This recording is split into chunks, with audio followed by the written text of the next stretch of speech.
fadar sarkin Kano na 16 Muhammadu Sunusi na biyu ta zargi wasu 'yan daba magoya bayan sarkin Kano na 15 sun yi yunkurin kai hari fadar.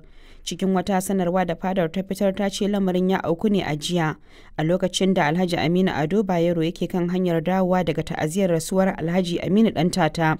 To sai dai kuma bangaren sarkin Kano na 15 sun musanta wannan zargin inda suka ce ai su aka yi kokarin afkawa. Daga Kano ga karin bayani cikin wannan rahoton na Zahraddin Lawal.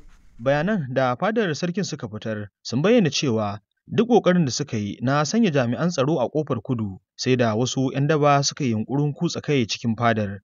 Dr. Tijjani Muhammad Naniya shine mai baiwa gwamnan Kano shawara kan harkokin masarautu kuma ya yi min ƙarin bayani game da zargin da suke yi. Sarki Murabus wanda doka ta cire wato Aminu Ado Bayero ya yi ƙoƙarin ya yi ziyara ta wajen gaisuwa gidan Malam Amin Alhassan Ɗantata kuma sai ya shigo ta cikin gari wato ta fadar mai martaba sarkin Kano.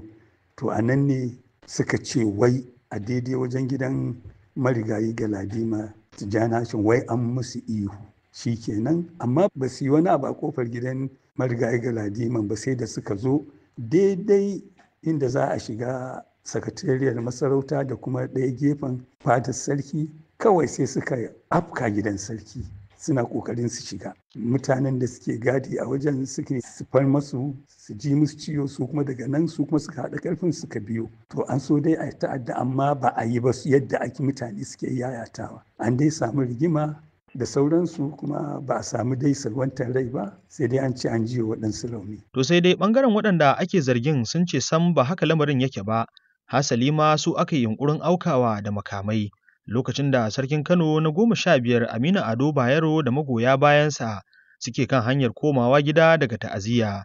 Ga ƙarin bayanin da Alhaji Aminu Babba ɗan Agundi, sarkin Dawaki Babba ya yi. Wannan ba shi ne na farko ba da mai martaba sarkin Kano da tawagarsa suke wucewa ta kofar gidan sarki wanda ake cewa gidan rumfa. Ba kuma abin da aka taɓa yi. Amma wannan karo mun je ta'aziyya gidan Alhaji Aminu Ɗantata. Muka biyo ta cikin gari za mu wuce ta kofar gidan sarki na rumfa shi sun saka 'yan daba a kofar gidan muna wucewa suka fara jifa suka fara yin abin da suka yi kan mutanenmu sannan mutanenmu da suka ga haka suka kore su kuma akwai bidiyo wanda kowa zai gani kowa ya san su suka nemo mu suka fito ya ina mutanen suke waye ya kawo mutanen su waye mutanen akwai 'yan sanda muna da escort na 'yan sanda muna da ss na 'yan sanda duk za su ba da shaida akan wannan abu dai suka yi suke so su nuna kurin cewa mu ne muka yi wannan abu amma tsakani da Allah sun san su ne suka yi wannan in ba da haka ba to mu me ya hada wucewa kurin muke yi me ya hada mu da su so wannan abu da suke faɗa ba gaskiya ba da su sun sani. Na tuntuɓi jami'in hulɗa da jama'a na rundunar 'yan sandan Kano SP Abdullahi Haruna Kiyawa don jin ƙarin bayani amma ya shaida min cewa yana ƙoƙarin tattara bayanai kuma da zarar ya kammala zai fitar da sanarwa game da lamarin. To sai dai har zuwa lokacin haɗa wannan rahoton ban ga sanarwar ba. Har yanzu dai kowane ɓangare yana ci gaba da ikirarin cewa shine halastaccen sarkin Kano kuma har yanzu batun yana gaban shari'a. Rikicin masarautun Kano dai ya taso ne tun lokacin da gwamnatin Kano ta sanar da naɗin Muhammadu Sunusi na biyu a matsayin sarkin Kano na 16 da kuma soke masarautun Kano 5 da dokar masarautun Kano ta 2019 ta naɗa.